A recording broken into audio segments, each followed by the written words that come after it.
ಮನೆ ಕರ್ಕೊಂಡು ಹೋಗ್ಬೋದು ಅಂತ ಹೇಳಿದ್ದಾರೆ. ಆದರೆ 1 ತಿಂಗಳು ಪೂರ್ತಿ ಬೆಡ್ ರೆಸ್ಟ್ ಇರಬೇಕಂತೆ. ಅವಳನ್ನ ನಾವು ನೋಡ್ಕೊಳ್ಳೋಣ ಕಣೋ. ಏನಂದೆ? 1 ತಿಂಗಳು ಬೆಡ್ ರೆಸ್ಟ್ ಅಂದ್ರೆ ಯಾರೋ ನೋಡ್ಕೊಳ್ತಾರೆ? ಶೋಭಮ್ಮನ ಕೈಯಲ್ಲಿ ಆಗಲ್ಲ, ಅವ್ರಿಗೆ ಮಂಡಿ ನೋವಲ್ವಾ? ಆರ್ತಿನ ಕರ್ಕೊಂಬಂದ್ಬಿಡು, ನಾವೇ ನೋಡ್ಕೊಳ್ಳೋಣ. ಸಿಸ್ಟರ್, ಇಲ್ಲಿ ನಮ್ಮ ತಾಯಿ ಇದ್ರಲ್ಲ, ಅವ್ರು ಆಗ್ಲೇ ಡಿಸ್ಚಾರ್ಜ್ ಮಾಡ್ಕೊಂಡು ಕರ್ಕೊಂಡು ಹೋದ್ರಲ್ಲ. ಯಾರು ಕರ್ಕೊಂಡು ಹೋದ್ರು? ಸೂರ್ಯ ಸರ ಕರ್ಕೊಂಡು ಹೋದ್ರು.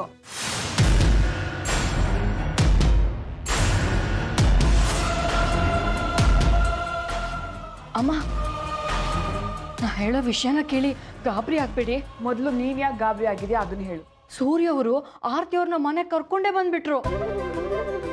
ಆರ್ತಿ ಬಂದ್ಲಾ?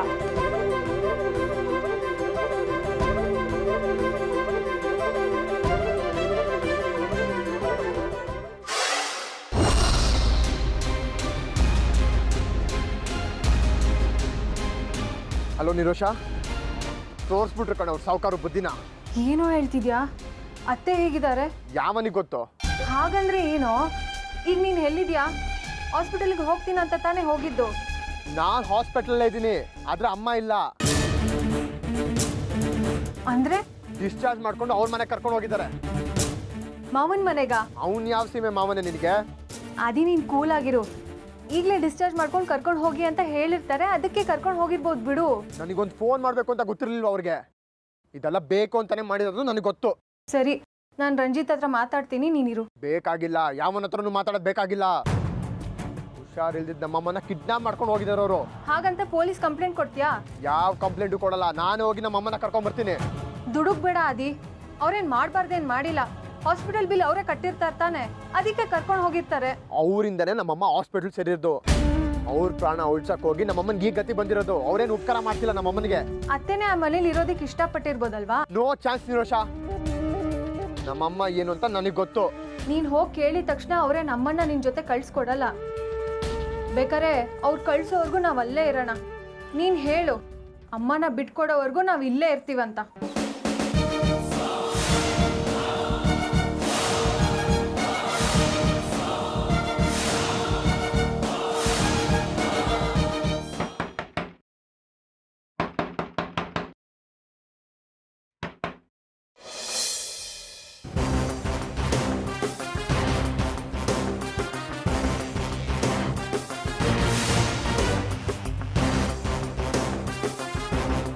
ಎಷ್ಟು ದಿನದಿಂದ ಕಾಯ್ತಿದ್ರಿ ಈ ರೀತಿ? ನನ್ನ ಕಣ್ ತಪ್ಪಿಸಿ ನಮ್ಮಮ್ಮನ ಕರ್ಕೊಂಡು ಹೋಗೋದಕ್ಕೆ. ಕಣ್ಣು ತಪ್ಪಿಸಿ ಯಾರು ಕರ್ಕೊಂಡು ಬಂದಿಲ್ಲ. ಮತ್ತೆ ನಾ ಇಳ್ದಿರೋ ಟೈಮ್ ನೋಡಿ ಹಾಸ್ಪಿಟ್ಲಿಗೆ ನಮ್ಮಮ್ಮನ ಡಿಸ್ಚಾರ್ಜ್ ಮಾಡಿ ಕರ್ಕೊಂಡು ಹೋಗಿದ್ದೀರಾ? ನನಗೊಂದು ಫೋನ್ ಮಾಡಬೇಕು ಅಂತ ಗೊತ್ತಾಗ್ಲಿಲ್ಲ ನಿಮ್ಗೆ? ಅಮ್ಮ ನನ್ನ ಜೊತೆಗಿರೋದು, ಅವ್ರ ಜವಾಬ್ದಾರಿ ನಂದು. ಏ ಆದಿ, ಸಿಟ್ನಲ್ಲಿ ಏನೇನೋ ಮಾತಾಡ್ಬೇಡ. ಅತ್ತೆ ನಿನಗೆ ಹೇಗೆ ಜವಾಬ್ದಾರಿನೋ ಮಾವನ್ಗೂ ಜವಾಬ್ದಾರಿನೇ. ಸಾಕು ಸುಮ್ಮನೆ ರಯ್ಯ. ಇವ್ರ ಜವಾಬ್ದಾರಿ ಏನು ಅಂತ ನನಗೆ ಚೆನ್ನಾಗಿ ಗೊತ್ತಿದೆ. ಇವ್ರ ಪ್ರಾಣಕ್ಕೆ ಅಪಾಯ ಬಂದಾಗ ನಮ್ಮಮ್ಮನ ಮುಂದೆ ಇಟ್ಟವ್ರು ಇವರು. ಏ, ಅದೊಂದು ಆಕ್ಸಿಡೆಂಟ್ ಕಣ. ಆಕ್ಸಿಡೆಂಟೋ ಮಣ್ಣು, ಈಗ ಅನುಭವಿಸ್ತಿರೋದು ಯಾರು? ನಮ್ಮಮ್ಮ ತಾನೇ.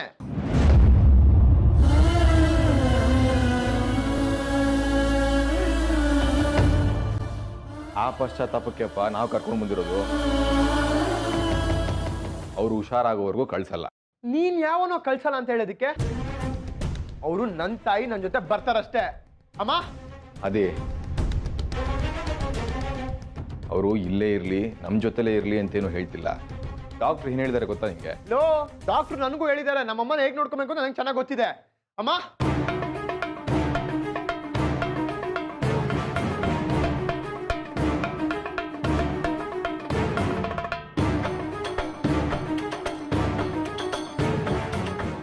ನನ್ನ ಸತ್ತೋಗಿದ್ದೀನಮ್ಮ. ಅದೇ ಯಾಕೋ ಹೀಗೆಲ್ಲ ಮಾತಾಡ್ತಾ ಇದ್ಯಾ? ಈಗಷ್ಟೇ ನಿನ್ನ ಮದುವೆ ಆಗಿದೆ, ಸಾವಿನ ಮಾತಲ್ಲಿ ಆಡಬೇಡ ಕಣೋ. ಅವ್ರುಗಳು ಏನೇನೋ ಮಾತಾಡ್ಬೇಕ್ರೆ ಸುಮ್ಮನೆ ಇರ್ತೀಯ. ಅಲ್ಲೋಗಿ ಹೇಳು ನನ್ನ ಮಗ ಬದಿಯ ನನ್ನ ಕರ್ಕೊಂಡು ಹೋಗ್ತಾರೆ ಅಂತ. ಅದೇ, ಇದು ಮಾತಾಡಿ ಬಗೆಹರಿಸ್ಕೊಳ್ಳೋ ವಿಚಾರ ಅಲ್ಲ ಕಣೋ. ಯಾಕಂದ್ರೆ ಸಮಸ್ಯೆನೇ ಇಲ್ಲ ಇಲ್ಲಿ. ಅತ್ತೆಗೆ ಬೆಡ್ ರೆಸ್ಟ್ ಬೇಕು. ಅತ್ತೆ ನೋಡ್ಕೊಳ್ಳೋದಕ್ಕೆ ಇಲ್ಲಿ ನಾವು ತುಂಬ ಜನ ಇದ್ದೀವಿ. ಹಿಂಗೆ ಮನೆ ಕರ್ಕೊಂಡೋಗಿ ಏನು ಮಾಡ್ತೀಯಾ? ನಿನ್ನ 1 ತಿಂಗಳು ಕೆಲಸ ಬಿಟ್ಟು ಅತ್ತೆ ಜೊತೆ ಕುತ್ಕೋತೀಯಾ? ಇಲ್ಲ ತಾನೇ? ಅಮ್ಮಂಗೆ ಹೇಳ್ತೀಯ ಪಾಪ ಕಣವರು, ಮಂಡಿ ನೋವ್ರಿಗೆ ಎದ್ರೆ ಕೂತ್ಕೊಳಕ್ಕಾಗಲ್ಲ, ಕೂತ್ರೆ ಎದ್ದೇಳಕ್ಕಾಗಲ್ಲ. ಅವರು ಅತ್ತೆ ನೋಡ್ಕೋತಾರ? ಸ್ವಲ್ಪ ಪ್ರಾಕ್ಟಿಕಲಾಗಿ ಯೋಚನೆ ಮಾಡು. ಏನೋ ನಿರೋಷಂಗೆ ಹೇಳ್ತೀಯಾ? ಚಿಕ್ಕೊಳ್ಕೊಳವಳು, ಗೊತ್ತಾಗಲ್ಲ ಅವಳಿಗೆ, ಹೇಳಿದ್ರು ಅರ್ಥ ಆಗಲ್ಲ. ನೋಡು, ಡಾಕ್ಟರ್ ಹೇಳಿದ್ದಾರೆ ಅತ್ತೆಗೆ ಕಂಪ್ಲೀಟ್ ಬೆಡ್ ರೆಸ್ಟ್ ಬೇಕು, ಹೊಟ್ಟೆ ಮೇಲೆ ಪ್ರೆಷರ್ ಬೀಳಬಾರ್ದು ಅಂತ ಕಟ್ನಿಟ್ಟಾಗಿ ಹೇಳಿದ್ದಾರೆ. ನೀನು ಅತ್ತೆನಲ್ಲಿ ಕರ್ಕೊಂಡು ಹೋದ್ರೆ ಏನಾಗುತ್ತೆ ಗೊತ್ತಾ? ಅತ್ತೆ 2 ದಿವಸ ಶಾಸ್ತ್ರಕ್ಕೆ ಅಂತ ರೆಸ್ಟ್ ಮಾಡಿ ತಂಪಾಡ್ತಾ ಓಡಾಡಕ್ಕೆ ಶುರು ಮಾಡ್ತಾರೆ, ಕೆಲಸ ಮಾಡಕ್ಕೆ ಶುರು ಮಾಡ್ತಾರೆ. ಏನಾಗುತ್ತೆ ಅವಾಗ? ಆರೋಗ್ಯ ಹಾಳಾಗುತ್ತೆ. ದಯವಿಟ್ಟು ಹೇಳ್ತಿದ್ದೀನಿ, ಅರ್ಥ ಮಾಡ್ಕೋ. ಅತ್ತೆ ಪೂರ್ತಿಯಾಗಿ ಹುಷಾರಾದ್ಮೇಲೆ ನಾನೇ ಕರ್ಕೊಂಡು ಬಂದು ಮನೆಗೆ ಬಿಡ್ತೀನಿ, ಓಕೆನಾ? ಬೇಕಾಗಿಲ್ಲ, ನಾನು ನಮ್ಮಮ್ಮನ ಕರ್ಕೊಂಡು ಹೋಗ್ತಾ ಇದ್ದೀನಿ. ನೀ ನನಗೆ ಸಮಾಧಾನ ಸಮಜಾಯಿಸಿ ಹೇಳಕ್ ಬರ್ಬೇಡ. ಬಾಮ ಹೋಗೋಣ. ಅದೇ ಬಾಮ ನೀನು ಇರೋದು ಬೇಡ. ನಾವು ನಿಂತ್ಕೋ ಆದಿ.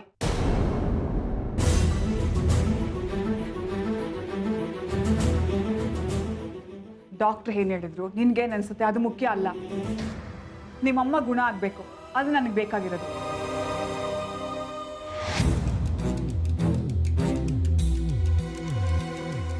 ಆರ್ತಿ, ನಿನಗೆ ನನ್ನ ಮೇಲೆ ಸ್ವಲ್ಪನಾದ್ರೂ ಪ್ರೀತಿ ಅಭಿಮಾನ ಇದ್ರೆ ನೀನು ಪೂರ್ತಿ ಗುಣ ಆಗೋವರೆಗೂ ಇಲ್ಲೇ ಇರಬೇಕು. ಇಷ್ಟು ಮಟ್ಟಿಗಾದ್ರೂ ನಾನು ಋಣ ಸಂದಾಯ ಮಾಡಕ್ಕೆ ಅವಕಾಶ ಮಾಡಿಕೊಡಿ. ನಿನ್ನ ಕೈ ಮುಗಿತೀನಿ ಕಣೆ. ಅಮ್ಮ, ದಯವಿಟ್ಟು ಕೈ ಮುಗಿಬೇಡಿ.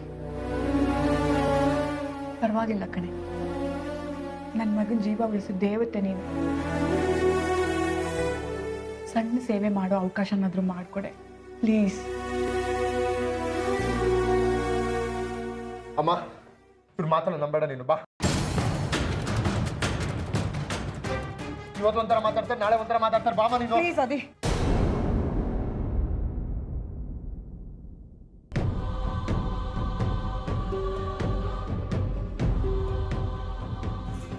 ನೀನು ಹೊರಡು, ನಾನು ಹುಷಾರಾಗೋವರೆಗೂ ಇಲ್ಲೇ ಇರ್ತೀನಿ.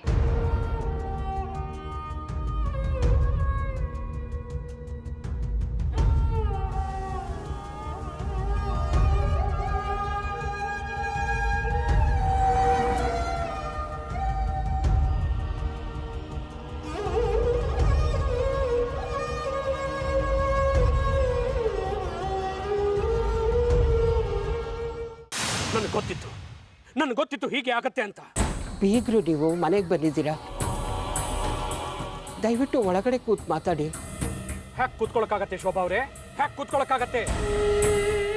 ನನ್ನ ಮಗಳ ಬದುಕು ಮೂರ ಬಟ್ಟೆ ಆಗಿದೆ ಅಂತ ಗೊತ್ತಾದ್ಮೇಲೂ ನೀವು ಕೊಟ್ಟು ಪಾನಕನ ತಣ್ಣಗೆ ಕುಡ್ಕೊಂಡು ಹೋಗ್ಲಾ ಇಲ್ಲಿಂದ? ಈಗ ಏನಾಗಿದೆ ಅಂತ? ಇದೇನ್ರಿ ಹೀಗೆ ಕೇಳ್ತೀರಾ? ವಯಸ್ಸಿನಲ್ಲಿ ಹಿರಿಯರು ನೀವು. ನಿಮ್ಮಂಥವ್ರು ಮನೇಲಿ ಇರ್ಬೇಕಾದ್ರೆ ಹೀಗೆಲ್ಲ ಆಗಲ್ಲ ಅನ್ನೋ ನಂಬಿಕೆಯಲ್ಲಿ ಇವಳನ್ನ ಬಿಟ್ಟು ಹೋಗಿದ್ದು. ಈಗ ನೀವಿದ್ದು ಹೀಗಾಗೋಯ್ತಲ್ಲ. ಅಂಥದ್ದೇನೂ ಆಗಿಲ್ಲ. ನಿಮ್ಮ ಮಗಳನ್ನ ನಾವು ಚೆನ್ನಾಗೇ ನೋಡ್ಕೋತಾ ಇದ್ದೀವಿ, ಬೇಕಾದ್ರೆ ಕೇಳಿ ಅವಳನ್ನ. ಹೌದು ಡ್ಯಾಡ್, ನಾನಿಲ್ಲಿ ಚೆನ್ನಾಗೇ ಇದ್ದೀನಿ. ಹೌದಾ? ಸುಖವಾಗಿದ್ದೀಯಾ? ಹೊಸದಾಗಿ ಮದುವೆ ಆದವ್ರ ಲಕ್ಷಣ ಇದೆಯಾ ನಿನ್ನ ಮುಖದಲ್ಲಿ? ಅಲ್ಲಿ ನೋಡಿದ್ರೆ ಆದಿ ಟೆನ್ಷನಲ್ಲಿ ಇರ್ತಾನೆ, ಆ ಮನೆಗೆ ಹೋಗಿ ಹಾರಾಡ್ತಾನಂತೆ, ಆಟೋ ಸ್ಟ್ಯಾಂಡಿಗೆ ಬಂದು ಗೋಳಾಡ್ತಾನಂತೆ. ಅಂತೆ ಕಂತೆ ಅಂತ 16 ವಿಷಯಗಳು ಕಿವಿಗೆ ಬೀಳ್ತವೆ. ನೀನು ಇಲ್ಲೂ ಇರೋಕ್ಕಾಗದೇನೆ, ಗಂಡನ ಹಿಂದೆನೂ ಹೋಗೋಕ್ಕಾಗದೇನೆ ಇಲ್ಲಿದ್ದು ಒದ್ದಾಡ್ತಾ ಇದೀಯಾ. ಏನ್ರಿ ಶೋಭಾ ಅವರೇ, ಈ ಮಕ್ಕಳ ಮುಖದಲ್ಲಿ ಹೊಸದಾಗಿ ಮದುವೆ ಆದವ್ರ ಕಳೆ ಇದೆಯಾ? ಆಹಾ, ಏನ್ರಿ ಇದೆಲ್ಲ? ಏನೋ ಒಂದು ಸಣ್ಣ ಪ್ರಾಬ್ಲಮ್ ಆಗಿದೆ, ಅದು ಸರಿ ಹೋಗ್ತಿದ್ದಂಗೆ ಎಲ್ಲ ಸರಿ ಹೋಗುತ್ತೆ. ಸರಿ ಹೋಗುವಂಥದ್ದು ಆಗಿಲ್ಲ ಶೋಭಾ ಅವರೇ. ಈ ಮನೇಲಿ ಇರಬೇಕಾದ ದೊಡ್ಡವರು ಯಜಮಾನರು ಆ ಮನೆಗೆ ಹೋಗಿ ಕೂತಿದ್ದಾರೆ. ಅವರು ಬರ್ತಾರೋ ಇಲ್ವೋ ಅನ್ನೋ ಆತಂಕ ಅತಂತ್ರ ಇರಬೇಕಾದ್ರೆ ಎಲ್ಲ ಅಲ್ಲಿ ಸರಿ ಹೋಗುತ್ತೆ. ಆರ್ತಿ ಏನೋ ಅಲ್ಲೇ ಇರಕ್ ಹೋಗಿಲ್ಲ, ಅವಳು ಹುಷಾರಾದ್ಮೇಲೆ ಇಲ್ಲೇ ಬರ್ತಾಳೆ. ಇದೇನ್ರಿ ಸಂಸಾರ? ಬೇಕು ಅಂದಾಗ ಅಲ್ಲಿಗೆ ಹೋಗ್ತಾರೆ, ಅಲ್ಲೇ ಇರ್ತಾರೆ, ಬೇಡವಾದಾಗ ಇಲ್ಲಿಗೆ ಬರ್ತಾರೆ. ಡಿವೋರ್ಸ್ ಕೊಡ್ತೀವಿ ಅಂತಾರೆ. ನಾವು ಊರ್ನವ್ರಿಗೆಲ್ಲ ಏನ್ ಹೇಳ್ಕೊಂಡು ತಿರ್ಗಾಡ್ಬೇಕ್ರಿ? ನೀವೇನ್ ಹೇಳ್ಕೊಂಡು ತಿರುಗಬೇಕಾಗಿಲ್ಲ. ಊರ್ನವರಿಗೆ ನಮ್ಮನೆ ಸಮಾಚಾರ ಯಾಕೆ ಹೇಳ್ಬೇಕು ಹೇಳಿ? ಅಂತ ಸಂದರ್ಭ ಏನಿದೆ ನಿಮ್ಗೆ? ಹೇಳ್ತೀನಿ ಕೇಳಿ. ನಿಮ್ಮ ಮಗಳನ್ನ ಅಂತ ದೊಡ್ಡ ಫ್ಯಾಮಿಲಿಗೆ ಕೊಟ್ಟಿದ್ದೀರಲ್ಲ, ಅವಳು ಹೇಗಿದ್ದಾಳೆ ಅಂತ ಕೇಳಿದ್ರೆ ನಾನೇನು ಹೇಳಬೇಕು? ನನ್ನ ಮಗಳು ತುಂಬಾ ಚೆನ್ನಾಗಿದ್ದಾಳೆ, ಅವಳು ಆ ಮನೆಗೆ ಹೋದ ತಕ್ಷಣ ಅತ್ತೆ ಮನೆ ಬಿಟ್ಟು ಹೋದ್ಲು ಅಂತ ಹೇಳ್ಬೇಕಾ? ಇವಳು ಕಾಲಿಟ್ಟ ಗಳಿಗೆ ಅವ್ರ ಅತ್ತೆ ಹೊರಗೆ ಹೋಗಾಗಾಯ್ತು ಅನ್ನೋ ಅಪವಾದ ನನ್ನ ಮಗಳ ಮೇಲೆ ಬರಬಾರ್ದು. ಡ್ಯಾಡ್, ಯಾಕೆ ಏನೇನೋ ಮಾತಾಡ್ತಿದ್ದೀರಾ? ಅಂಥದ್ದೇನೂ ಆಗಿಲ್ಲ. ಅತ್ತೆ ಹುಷಾರ್ ತಪ್ಪಿದ್ದಾರೆ. ಆಕ್ಸಿಡೆಂಟ್ ಆಗಿರೋದು ನಿಮಗೂ ಗೊತ್ತಲ್ವಾ? ಇದು ಆಕ್ಸಿಡೆಂಟ್ ಅಲ್ಲ, ಯಾರೋ ಮಾಡ್ತಿರೋದು, ಯಾರೋ ಮಾಡಿದ್ದು. ಆರ್ತಿ ಸೂರ್ಯನಿಗೆ ಯಾಕೆ ಎಫೆಕ್ಟ್ ಆಗಬೇಕು? ಅದರಿಂದ ನನ್ನ ಮಗಳ ಜೀವನ ಯಾಕೆ ಬರಬಾದಾಗಬೇಕು? ಇದನ್ನ ನೋಡ್ಕೊಂಡು ನಾನು ಯಾಕೆ ಸುಮ್ಮನೆ ಕೂತ್ಕೋಬೇಕು? ನೋಡಿ, ಈಗ ಅಂಥದ್ದೇನೂ ಆಗಿಲ್ಲ. ನಿಮಗೆ ಎಲ್ಲ ವಿವರಿಸಿ ನಾನು ಹೇಳ್ತೀನಿ. ಬಿಸಿಲಲ್ಲಿ ಬಂದಿದ್ದೀರಾ, ಒಂದು ಲೋಟ ಪಾನಕ ಕುಡೀರಿ. ನಿರುಷ, ನಿಮ್ಮ ತಂದೆ ಜೊತೆ ಮಾತಾಡ್ತಾ ಇರಮ್ಮ, ನಾನು ಪಾನಕ ಮಾಡ್ಕೊಂಬರ್ತೀನಿ.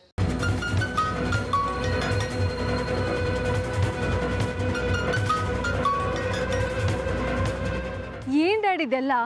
ಹಾಗೆ ಈ ಸೀನ್ ನೋಡಿದ ಮೇಲೆ ಈ ವರ್ಷದ ಬೆಸ್ಟ್ ಆಕ್ಟರ್ ಅವಾರ್ಡು ನನಗೆ ಬರುತ್ತೆ. Dad, you are too much. ಈಗ ಆಡಿದ್ರೇನೆ ಮಿಡಲ್ ಕ್ಲಾಸ್ ಮೆಂಟ್ಯಾಲಿಟಿ ಇರೋರೆಲ್ಲ ಅಳ್ಳಾಡೋದು. ಹೋಗ್ಲಿ, ನಿನ್ನ ಗಂಡ ಹೇಗಿದ್ದಾನೆ? ಅವನ ಪರಿಸ್ಥಿತಿ ಹೇಗಿದೆ? ಅಯ್ಯೋ, ಅವನ್ನ ನೋಡಿದ್ರೆ ಅವನೊಂದ್ಸಲ ಪಾಪ ಅನ್ಸುತ್ತೆ.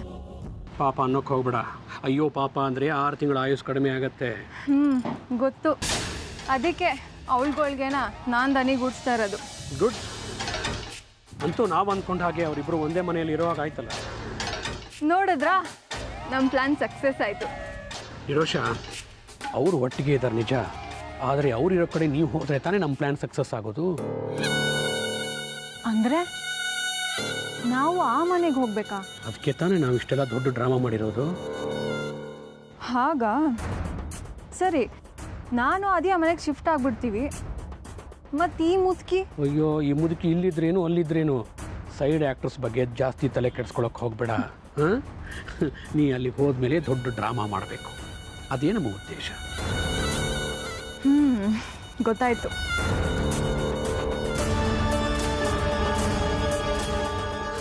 ಮಗಳೇ, ಸ್ವರ್ಗ ಹೋಗಿದ್ಯಾ ಮಗಳೇ? ಯಾಕಾಗಿದ್ಯಾ ನೋಡು. ಹೆತ್ತವ್ರಿಗೆ ಹೊಟ್ಟೆ ಉರಿ ಎತ್ತೆ ಕಣು.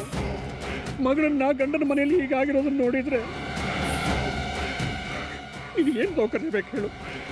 ಅವನ್ ಬೇಕಾ, ಫ್ರಿಜ್ ಬೇಕಾ, ವಾಷಿಂಗ್ ಮಷಿನ್ ಬೇಕಾ? ಹನುಮಂತ ಸಂಜೀವನಿ ಬೆಟ್ಟ ಹೊಟ್ಟು ತಂದಾಗ ಎಲ್ಲ ತಂದಿಡ್ತೀನಿ. ಹೇಳು ಮಗಳೇ, ಹೇಳು. ಇಲ್ಲ ಡ್ಯಾಡ್, ನಾನಿಲ್ಲಿ ಖುಷಿಯಾಗೇ ಇದ್ದೀನಿ. ನನಗಿಲ್ಲಿ ಏನೂ ಕಮ್ಮಿ ಇಲ್ಲ. ಮನೆಯವ್ರಿಗೆ ಏನು ಖುಷಿ ಕೊಡುತ್ತೋ ನನಗೂ ಅದರಲ್ಲೇ ಖುಷಿ ಸಿಗೋದು. ಇವರೆಲ್ಲ ಹೇಗಿರ್ತಾರೋ ನಾನು ಹಾಗೆ ಇರಬೇಕಲ್ವ ಡ್ಯಾಡ್? ನೀವೇನೂ ಯೋಚನೆ ಮಾಡಬೇಡಿ, ನಾನಿಲ್ಲಿ ಚೆನ್ನಾಗೇ ಇದ್ದೀನಿ. ಮಗಳೇ, ನನಗೆ ಗೊತ್ತು ಮಗಳೇ, ನೀನು ಸುಳ್ಳು ಹೇಳ್ತಿದ್ದೀಯಾ. ನಿನ್ನೆರಡು ಕಣ್ಣುಗಳು ಹೇಳುತ್ತೆ ಸತ್ಯ ಏನು ಅಂತ. ನೀನು ತುಂಬ ದುಃಖ ಪಡ್ತಿದ್ಯಾ ಮಗಳೇ. ಹೇಗೋಗಿದ್ಯಾ ನೋಡು. ನೋಡಿ ಚಿದಂಬರವ್ರೆ, ನಿಮ್ಮ ಮಗಳ ಕೈಯಲ್ಲಿ ನಾವೊಂದು ಹುಲ್ ಕಡ್ಡಿನೂ ಎತ್ಸಲ್ಲ. ಎಲ್ಲ ಕೆಲಸನೂ ನಾವೇ ಮಾಡ್ತೀವಿ. ನಮ್ಮ ಮನೇಲಿ ಕೆಲಸದವಳಿಲ್ಲ, ಹಾಗಂತ ನಿಮ್ಮ ಮಗಳ ಕೈಯಲ್ಲಿ ನಾವು ಯಾವ ಕೆಲಸನೂ ಮಾಡಿಸ್ತಾ ಇಲ್ಲ. ಆರ್ತಿ ಅಲ್ಲಿದ್ದಾಳೆ ಅನ್ನೋದು ನಿಮ್ಗೆ ಅವಮಾನ ಅಂತ ಅನ್ಸಿದ್ರೆ ಅದಕ್ಕೆ ನಾವೇನೂ ಮಾಡೋಕ್ಕಾಗಲ್ಲ. ಆರೋಗ್ಯ ಮುಖ್ಯ ಅಲ್ವಾ? ಅವಳು ಇಲ್ಲಿರೋದ್ಕಿಂತ ಅವಳನ್ನ ಚೆನ್ನಾಗಿ ನೋಡ್ಕೋತಾ ಇದ್ದಾರೆ. ಸ್ವಲ್ಪ ಕಾಲ ಅಲ್ಲಿರ್ತಾಳೆ, ಆಮೇಲೆ ಇಲ್ಲೇ ಬರ್ತಾಳೆ ಅವಳು. ಅಲ್ಲಿವರೆಗೂ ಇಲ್ಲಿ ಹೀಗೆ ಇರುತ್ತೆ. ಅದನ್ನೇ ದೊಡ್ಡದು ಮಾಡಬೇಡಿ ನೀವು. ದೊಡ್ಡದು ಮಾಡಬೇಡಿ ಅಂದರೆ ಹೇಗೆ ಶೋಭಾ ಅವರೇ? ನಾನು ಜೋರಾಗಿ ಮಾತಾಡಿದರೆ ಹಾರಾಡ್ತೀನಿ ಅಂತೀರಾ? ನೀವು ನನ್ನ ಸ್ಥಾನದಲ್ಲಿ ನಿಂತ್ಕೊಂಡು ಒಂದ್ಸಲ ಯೋಚನೆ ಮಾಡಿ ನೋಡಿ. ನಿಮ್ಮ ಮಗಳಿಗೆ ಹೀಗಾಗಿದ್ರೆ ನಿಮ್ಮ ಹೊಟ್ಟೆ ಉರಿತಾ ಇರಲಿಲ್ವಾ? ಹೊಟ್ಟೆ ಉರಿತಾ ಇರಲಿಲ್ವಾ? ನೋಡಿ ಹಾಗಾಗೋಗಿದ್ದಾಳೆ. ಆಯ್ತು, ಈಗ ಆದಿಗೆ ಅವ್ರ ಅಮ್ಮ ಇರೋ ಕಡೆನೆ ಸುಖ, ನೆಮ್ಮದಿ, ಸಂತೋಷ ಇದೆ ಅನ್ನೋದಾದ್ರೆ ನನ್ನ ಮಗಳು ಅವನ ಹಿಂದೆ ಹೋಗ್ಲಿ ಬಿಡಿ. ಕರೀದೇ ಇರೋರ ಮನೆಗೆ ನನ್ನ ಮೊಮ್ಮಗ ಹೋಗಲ್ಲ. ಇಲ್ಲ ಡ್ಯಾಡ್, ಆದಿ ಇಲ್ಲದೆ ಇರೋ ಜಾಗದಲ್ಲಿ ನಾನು ಇರಲ್ಲ. ಅವನು ಎಲ್ಲಿರ್ತಾನೋ ನಾನು ಅಲ್ಲಿರ್ತೀನಿ. ಅಯ್ಯೋ ಮಗಳೇ, ಎಂತ ಮನಸ್ಸಮ್ಮ ನಿಂದು. ನೋಡಿದ್ರ ಶೋಭಾ ಅವರೇ, ನೋಡಿದ್ರ ನನ್ನ ಮಗಳನ್ನ? ಎಂತ ಹೆಮ್ಮೆ ಅನ್ಸತ್ತೆ. ಇಂಥ ಮಗಳು ಎಲ್ರಿಗೂ ಇರಬೇಕು. ಎಂತ ಸಂಸ್ಕಾರ ಕೊಟ್ಟಿದ್ದೀನಿ ನೋಡಿ ನನ್ನ ಮಗಳಿಗೆ. ಅದು ನಿಜಾನೇ. ನಮ್ಮ ಮನೆಗೆ ಹೇಳಿ ಮಾಡಿಸಿದಂಥ ಹುಡುಗಿ ಇವಳು. ನಾವು ಕಷ್ಟಪಟ್ಟು ಹುಡುಕಿದ್ರು ಇಂಥ ಹುಡುಗಿ ನಮಗೆ ಸಿಗ್ತಿರ್ಲಿಲ್ಲ.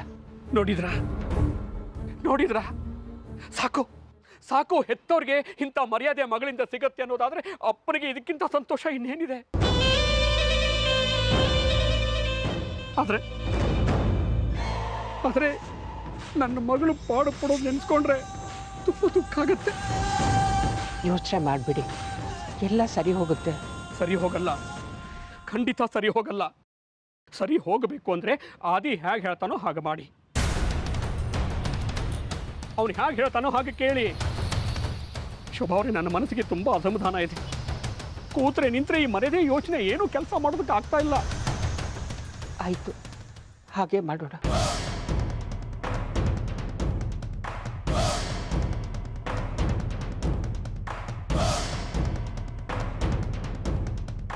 ನಾನು ನಿಮಗೆ ಕೈ ಮುಗಿದು ಕೇಳ್ಕೊತೀನಿ,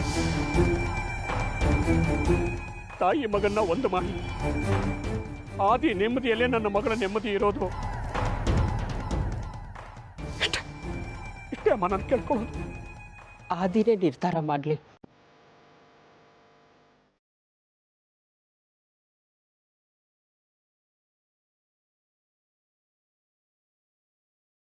ಮಗನೇ ಬರ್ತೀನಮ್ಮ.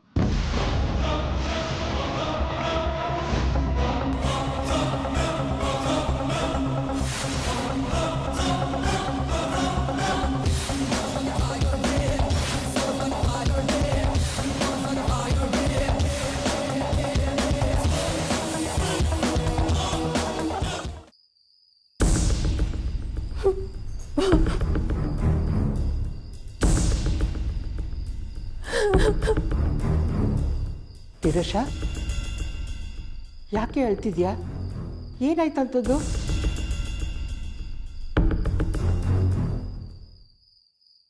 ಅದೇ ನೋಡೋ, ನಿರೋಷ ಅಳ್ತಾ ಇದ್ದಾಳೆ.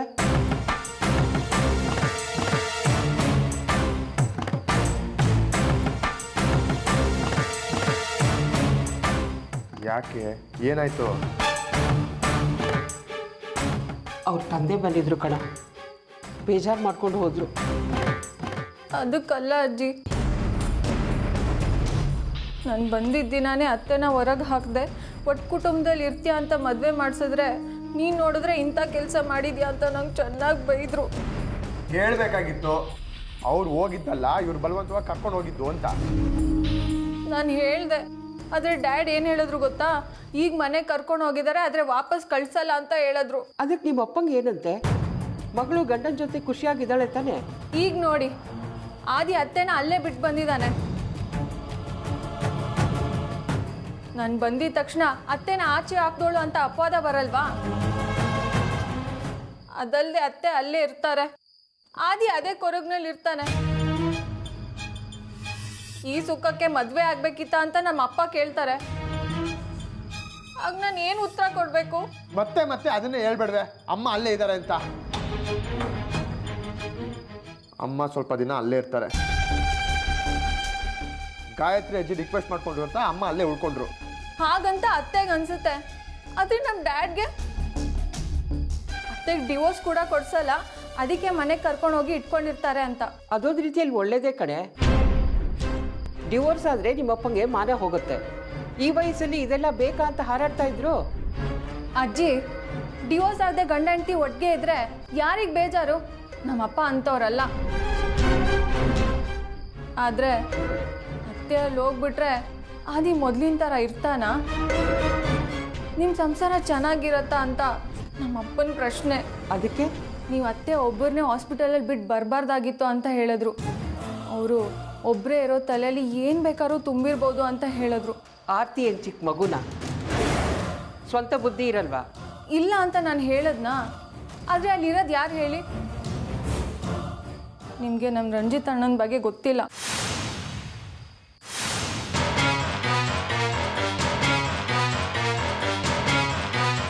ರಂಜಿತ್ ತುಂಬ ಒಳ್ಳೆ ಹುಡುಗ, ಅವ್ನು ಮಾಡೋದೆಲ್ಲ ಒಳ್ಳೇದಕ್ಕೆ. ನೀನು ಮಾತಾಡ್ತಿರೋದು ನೋಡಿದರೆ ಆರ್ತಿ ಸೂರ್ಯ ಬೇರೆ ಆಗಬೇಕು ಅನ್ನೋದೇ ನಿನ್ನ ತಂದೆ ಮನಸ್ಸಲ್ಲಿದೆ ಅನ್ಸುತ್ತೆ. ಇಲ್ಲ ಶೋಭಾ, ನಿರೋಷ್ ಹೇಳ್ತಾರೆ ಸರಿಯಾಗೇ ಇದೆ. ಅಮ್ಮ ಅಲ್ಲಿ ಉಳ್ಕೊಳ್ಳೋದು ಸರಿಯಲ್ಲ.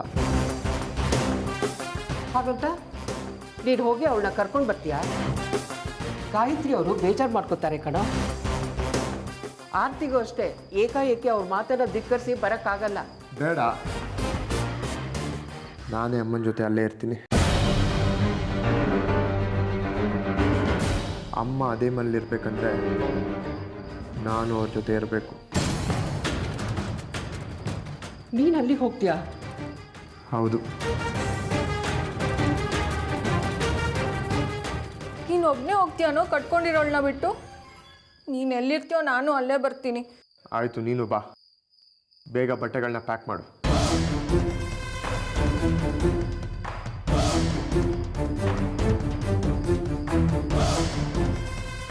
ಏನೇ ಇದು? ಅಯ್ಯೋ ಅಜ್ಜಿ, ನಿಮ್ಗಿನ್ನೂ ಅರ್ಥನೇ ಆಗಿಲ್ವಾ? ನಾವು ಆಮೇಲೆ ಸೇರಿಕೊಂಡು ಅತ್ತೆ ಮಾವ ಇಬ್ಬರು ಗಂಡು ಮಕ್ಕಳು ಇಬ್ಬರು ಸೊಸೆಂದಿರು ಅಮ್ಮ ಅಪ್ಪಿಗೆ ಹೇಗೆ ಒಂದು ಫ್ಯಾಮಿಲಿ ಥರ ಒಟ್ಟಿಗೆ ಇರಬೇಕು. ಅದೇ ನನ್ನ ಆಸೆ, ಅದೇ ನನ್ನ ಕನಸು. ಅದಕ್ಕೆ ಇದೆಲ್ಲ ಮಾಡ್ತಾ ಇರೋದು. ಹೌದನೇ? ಅಜ್ಜಿ, ನೀವು ಬಂದ್ಬಿಡಿ ನಮ್ಮ ಜೊತೆ. ಇಲ್ಲ, ನೀವು ಹೋಗ್ಬಿಟ್ಟು ಬನ್ನಿ. ಆರತಿ ಸೂರ್ಯ ಇಬ್ಬರು ಬೇರೆ ಆಗಬಾರ್ದು. ಹಾಗೆ ನೋಡ್ಕೊ. ಹ್ಞೂ ಅಜ್ಜಿ, ಕಂಪ್ಲೀಟ್ ಫ್ಯಾಮಿಲಿ ಆಗಿಬಿಡುತ್ತೆ. ನೋಡ್ತಾ ಇರಿ ನಿಮ್ಮೆಲ್ರಿಗೂ ಹೇಗೆ ಆಟ ಆಡಿಸ್ತೀನಂತ.